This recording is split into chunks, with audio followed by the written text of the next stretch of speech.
하나님이 침묵하실 때, 포기하지 않았던 욥의 믿음 하늘이 잠잠해질 때, 지옥이 소리친다 가장 두려운 것이 무엇인지 아십니까? 하나님의 침묵이 아닙니다. 하나님이 잠잠하실 때, 저 자신이 어떻게 소리를 지르는지를 깨닫는 것입니다. 왜냐하면 여러분이 모든 것을 올바르게 하고, 기도하고 노력하며 믿음으로 나아갔음에도 불구하고 하늘이 닫혀버리는 그 순간을 그 누구도 준비시켜주지 않기 때문입니다. 저는 이미 그런 순간을 경험했습니다.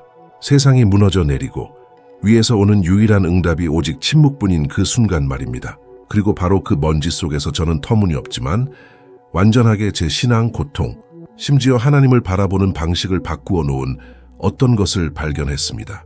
때로는 그분의 침묵이 그분이 우리에게 줄 수 있는 가장 큰 신뢰의 행위라는 것을 말입니다. 모순처럼 들리죠. 어떻게 침묵이 신뢰가 될 수 있습니까? 어떻게 모든 것을 잃는 것이 어떤 것의 시작이 될 수 있습니까? 하지만 이것은 정확히 욥에게 일어난 일이며 저에게도 일어난 일입니다.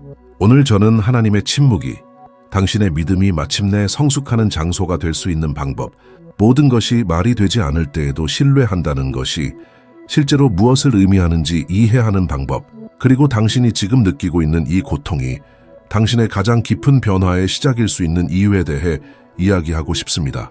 그러니 심호흡하고 끝까지 저와 함께 해주십시오. 제가 약속하건대 제가 말할 것을 들은 후에는 하나님의 침묵을 다시는 이전과 똑같은 방식으로 보지 않을 것입니다. 모든 것이 무너져 내렸던 그날이 정확하게 기억납니다. 경고도 징조도 없었습니다. 오직 침묵뿐이었습니다. 그리고 아마도 여러분도 이미 그것을 느껴봤을 것입니다. 하늘이 문을 닫고 하나님이 당신을 혼자 말하도록 내버려 두신 것 같은 그 순간 말입니다. 하지만 만약 제가 바로 그 침묵 속에서 그분이 제 안에서 가장 깊이 일하기 시작하셨다고 말한다면 어떨까요? 이것이 욥에게 일어난 일입니다. 그는 온전하고 의로운 사람이었고 모든 것을 올바르게 했습니다. 그럼에도 불구하고 갑자기 모든 것을 잃었습니다. 자녀들, 재산, 건강까지도 말입니다. 그리고 최악은 고통이 아니라 하나님의 침묵이었습니다. 어떤 설명도 응답도 없이 그의 내면에서 왜? 라는 의문만이 소리쳤습니다. 가장 흥미로운 점이 무엇인지 아십니까?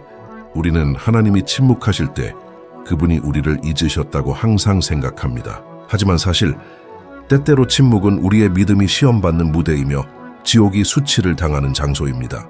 모든 것이 잠잠해질 때 말하는 것은 당신의 반응이기 때문입니다. 보이지 않는 곳에서 울려 퍼지는 것은 당신의 그럼에도 불구하고 나는 신뢰합니다 라는 말입니다. 그리고 이것이 욥이 했던 일입니다. 그는 경배했습니다. 몸에 상처가 가득했음에도 불구하고 이해하지 못했음에도 불구하고 그는 땅에 엎드려 말했습니다. 주님께서 주셨고 주님께서 가져가셨으니 주님의 이름이 찬양을 받으실지어다. 이 말의 힘에 대해 생각해 본 적이 있습니까?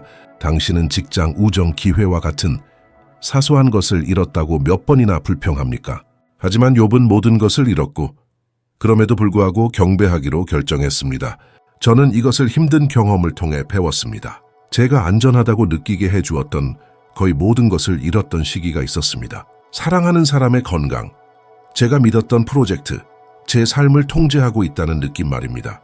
그리고 바로 그 제 자신의 이야기의 먼지 속에서 저는 진정한 믿음이 무엇인지 이해했습니다.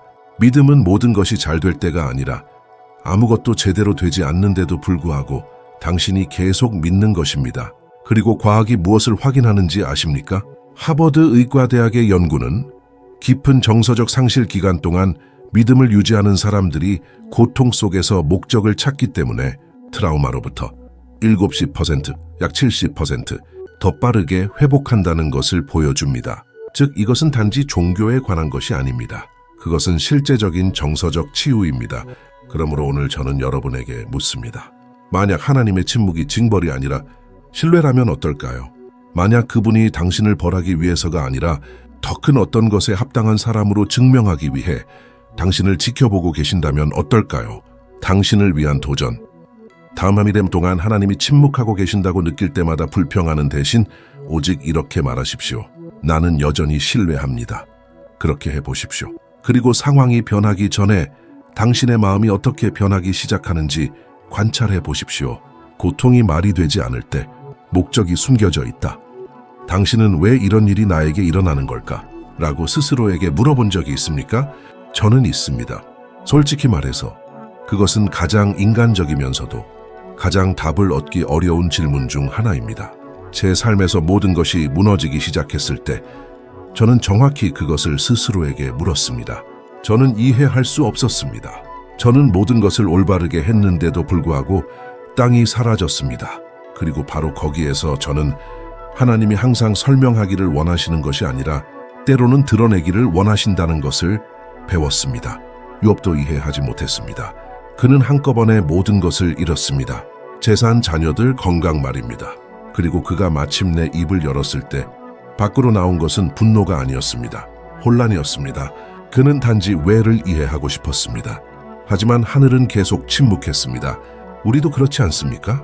우리는 기도하고 방향을 구하고 징조를 구하지만 아무것도 없습니다. 아무리 캐루트 윗선입니다. 고통은 커지고 의문이 함께 옵니다. 내가 뭔가 잘못한 것일까? 하나님이 나를 잊으신 것일까? 하지만 하나님의 침묵은 끝이 아닙니다. 그것은 당신이 이해하지 못하는 것과 그분이 곧 드러내실 것 사이의 간격입니다. 욥의 고통은 징벌이 아니었습니다. 그것은 더 큰 목적을 위한 무대였습니다. 왜냐하면 고통은 끝났을 때 변화시키는 것이 아니라 그것이 일어나는 동안 변화시키기 때문입니다. 전환점이 무엇이었는지 아십니까? 욥이 이해하려고 노력하는 것을 멈추고 굴복하기 시작했을 때였습니다. 그가 이렇게 말했을 때 말입니다. 내가 귀로만 주께 대해 들었으나 이제는 내 눈으로 주를 보옵나이다. 바로 이 순간에 고통은 계시로 변했습니다. 그리고 저도 비슷한 것을 경험했습니다. 하나님께 제 삶에서 어떤 상황을 제거해달라고 간청했던 시기가 있었습니다. 저는 그것이 제 끝이라고 생각하며 매일 밤 울었습니다. 하지만 오늘 되돌아보면 그분이 그것을 제거하셨다면 저는 제 삶에서 가장 중요한 교훈을 놓쳤을 것이라는 것을 깨닫습니다. 고통스러운 모든 것이 당신을 파괴하기 위한 것이 아니라 때로는 당신을 재건하기 위한 것이라는 교훈 말입니다. 진실은 고통이 우리의 진정한 모습을 드러낸다는 것입니다. 당신은 잘 지낼 때 많은 것을 숨길 수 있지만 한계에 이르렀을 때 당신 안에 있는 것이 드러납니다. 그리고 바로 거기에서 하나님은 일하십니다.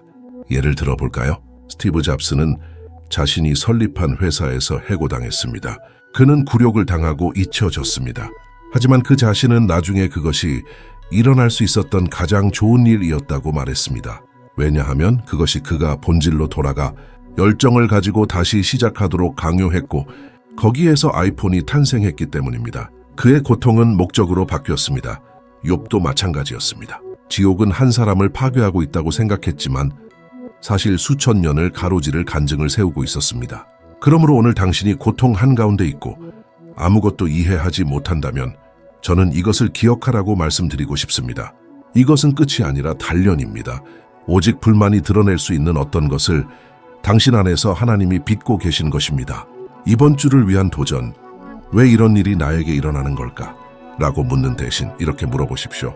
하나님은 이것을 통해 내게 무엇을 가르치고 싶어 하실까? 이랫동안 그렇게 해보십시오. 떠오르는 것을 기록하십시오. 당신은 침묵이 줄 수 있는 응답의 양에 놀랄 것입니다. 모두가 떠날 때 오직 당신과 하나님만 남는다. 모든 것이 잘 될 때 믿음을 갖는 것이 얼마나 쉬운지 깨달은 적이 있습니까? 하지만 혼돈이 닥치고 그와 함께 침묵, 고독, 버려짐이 올 때는 어떻습니까? 심지어 남겠다고 약속했던 사람들까지 떠날 때는 어떻습니까? 욥은 이것을 경험했습니다. 그의 친구들은 위로하려는 의도로 나타났지만 그들이 한 일은 판단이었습니다.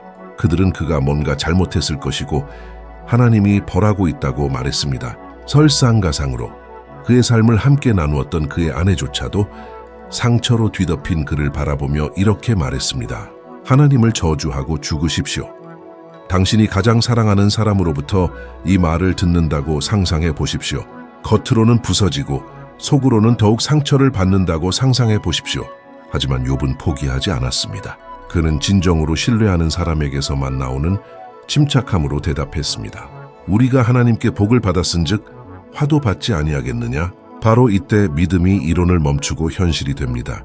왜냐하면 진정한 믿음은 모든 것이 잘 될 때 노래하는 것이 아니라 모두가 당신을 믿는 것을 멈췄을 때에도 당신이 계속 믿는 것이기 때문입니다. 그리고 제가 깨달은 것이 무엇인지 아십니까? 하나님은 당신을 벌하기 위해서가 아니라 당신을 강하게 하기 위해 당신을 홀로 두시는 삶의 순간들이 있다는 것입니다. 그분은 당신이 마침내 그분의 목소리를 듣도록 주변의 목소리를 제거하십니다. 저는 이것을 매우 현실적인 방식으로 경험했습니다. 제가 가지고 있던 모든 계획이 한꺼번에 무너진 시기가 있었습니다. 친구들은 사라졌고 사람들은 저를 판단했고 저는 완전히 혼자라고 느꼈습니다. 하지만 바로 그 고독 속에서 저는 진정으로 기도하는 법을 배웠습니다. 바로 그 광야에서 저는 하나님의 임재가 소음이나 승인에 달려있지 않다는 것을 발견했습니다. 바로 거기에서 저는 때때로 하나님이 당신에게 계시하시기 위해 당신을 고립시키신다는 것을 배웠습니다. 그리고 제가 이것을 말할 때 그것은 단지 종교에 관한 것이 아닙니다. 그것은 변화에 관한 것입니다. 미시간 대학교의 연구는 매일 고독과 기도의 시간을 개발하는 사람들이 불안과 스트레스 수준을 40%, 약 40%까지 줄인다는 것을 보여줍니다. 왜냐하면 그들은 밖이 아니라 안에서 의미를 찾으려고 배우기 때문입니다. 실제 예를 보고 싶습니까? 넬슨 만델라는 27년 동안 투옥되었습니다. 혼자서 목소리도 없이 세상으로부터 잊혀졌습니다. 하지만 그는 감옥의 침묵을 이용하여 한 나라의 목소리가 되었습니다. 고립은 그를 파괴하지 않았습니다. 그를 준비시켰습니다. 그리고 아마도 이것이 하나님이 지금 당신과 함께하고 계신 일일 것입니다. 어쩌면 이 침묵, 이 고독, 이 광야가 아직 올 목적을 위한 비밀 훈련일지도 모릅니다. 도전 다음 차마 5티 날 동안 매일 차마 10분을 따로 내어 침묵 속에 있으십시오. 휴대폰도 음악도 없습니다. 오직 당신 공기 그리고 하나님만 있습니다. 그렇게 해보십시오. 그리고 이전에 당신을 두렵게 했던 침묵이 당신이 자신을 만나는 장소가 되기 시작하는 것을 관찰해 보십시오.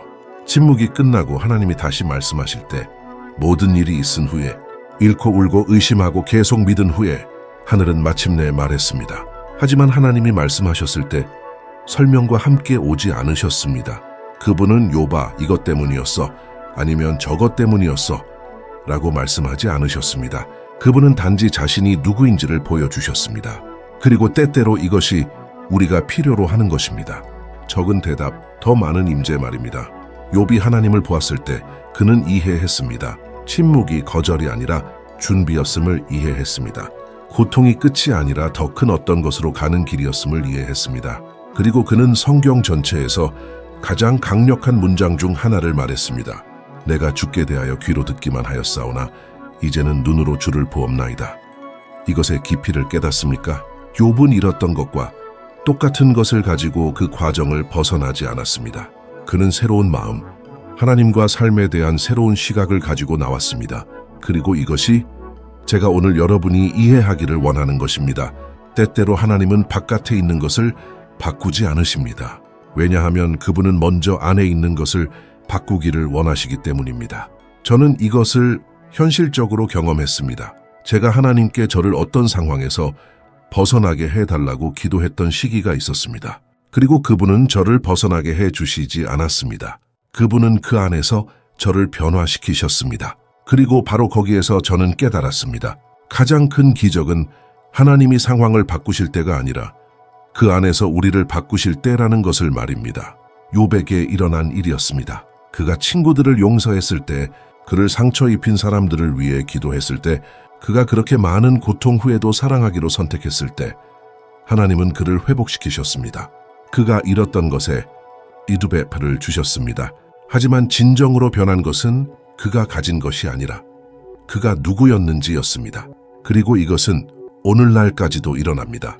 당신과 나 같은 사람들, 포기하지 않기로 결정하고 이해하지 못할 때에도 계속 믿기로 선택하는 사람들 말입니다. 죄를 제단으로 바꾸는 사람들 말입니다. 하나님의 침묵이 끝이 아니라 새로운 이야기의 시작임을 이해하는 사람들 말입니다. 가장 아름다운 것이 무엇인지 아십니까? 미국 심리학회의 최근 연구는 큰 위기를 겪고 믿음, 목적 또는 영성의 감각을 유지하는 사람들이 50% 더 건강하고 의미 있는 삶의 새로운 단계를 재건할 가능성이 높다는 것을 보여줍니다. 즉, 고통은 파괴하지 않고 방향을 재설정합니다. 그러므로 오늘 당신이 이것을 듣고 있고 하늘이 잠잠하다고 느낀다면 기억하십시오. 침묵도 말합니다. 그것은 나는 아직 여기 있어 다만 내가 지금 말하면 네가 아직 볼 수 없을 것을 보도록 너를 준비시키고 있을 뿐이야 라고 말합니다. 마지막 도전, 다음 고티랩 동안 침묵 속에서 당신이 배운 한 가지를 매일 기록하십시오. 아무리 사소한 것이라도 괜찮습니다. 그리고 마지막 날에 모든 것을 다시 읽으십시오. 당신은 하나님이 항상 말씀하셨지만 당신이 다른 방식으로 듣는 법을 배웠다는 것을 깨닫게 될 것입니다. 부드럽고 희망적인 배경음악. 저는 이 영상을 저를 가장 두렵게 하는 것은 하나님의 침묵이라고 말하며 시작했습니다. 오늘 저를 가장 감동시키는 것은 침묵 속에서도 그분이 여전히 말씀하신다는 것을 아는 것입니다. 그리고 모든 것을 잃었던 욥이 하늘을 바라보며 주님의 이름이 찬양을 받으실지어다 라고 말할 수 있었다면 당신도 그럴 수 있습니다. 왜냐하면 하나님의 침묵은 당신 이야기의 끝이 아니라 당신 변화의 시작일 뿐이기 때문입니다. 드러내는 침묵, 부드럽고 고조되는 배경음악, 감정과 희망이 섞임, 통제된 강도의 느린 목소리. 아시겠지만 제가 겪었던 모든 일 후에 저는 하나님과 삶을 바라보는 방식을 완전히 바꾼 한 가지를 배웠습니다. 그분의 침묵은 결코 부재가 아니었습니다. 그것은 항상 전략이었습니다. 침묵 속에서 욥은 자신이 진정으로 누구인지를 발견했습니다. 침묵 속에서 저는 진정한 믿음이 무엇인지를 발견했습니다. 그리고 어쩌면 당신이 지금 살고 있는 이 침묵 속에서 하나님이 당신의 가장 강하고 가장 성숙하며 그분과 가장 가까운 버전을 만들고 계신지도 모릅니다. 우리는 응답을 구하는데 너무 많은 시간을 보내서 때로는 우리를 변화시키는 것은 이해하는 것이 아니라 신뢰하는 것임을 잊습니다. 그리고 우리가 신뢰할 때 두려움은 힘을 잃고 고통은 목적을 얻으며 침묵은 방향으로 변합니다. 오늘 저는 뒤를 돌아보며 제가 끝이라고 생각했던 모든 것이 새로운 장의 시작일 뿐이었음을 봅니다. 눈물로 쓰인 장은 맞지만 또한 믿음, 용기 그리고 구속으로 쓰인 장입니다. 그리고 어쩌면 당신은 지금 이것을 들어야 할지도 모릅니다. 하나님은 여전히 통제하고 계십니다. 그분이 사라진 것처럼 보일 때에도 그분은 여전히 거기 계시며 당신이 아직 보지 못한 당신 이야기의 부분을 쓰고 계십니다. 그리고 침묵이 끝날 때 당신은 그분이 당신을 결코 버리지 않으셨다는 것을 이해하게 될 것입니다. 그분은 단지 당신이 다른 눈으로 보도록 준비하고 계셨을 뿐입니다. 잠시 멈춤, 음악이 약간 고조됨. 그러므로 오늘 당신이 지쳐 있다면, 마음이 무겁다면, 하늘이 잠잠해 보인다면 욥이 했던 대로 하십시오. 굳게 서십시오. 이해하지 못해도 경배하십시오. 보지 못해도 믿으십시오. 그리고 언젠가 당신도 말할 수 있을 것입니다. 내가 주께 대하여 귀로 듣기만 하였사오나 이제는 내 눈으로 주를 보옵나이다. 더 부드러운 목소리, 감정적인 결말. 왜냐하면 진정한 기적은 하나님이 말씀하실 때가 아니라 그분의 침묵이 당신에게 마음으로 듣는 법을 가르칠 때이기 때문입니다.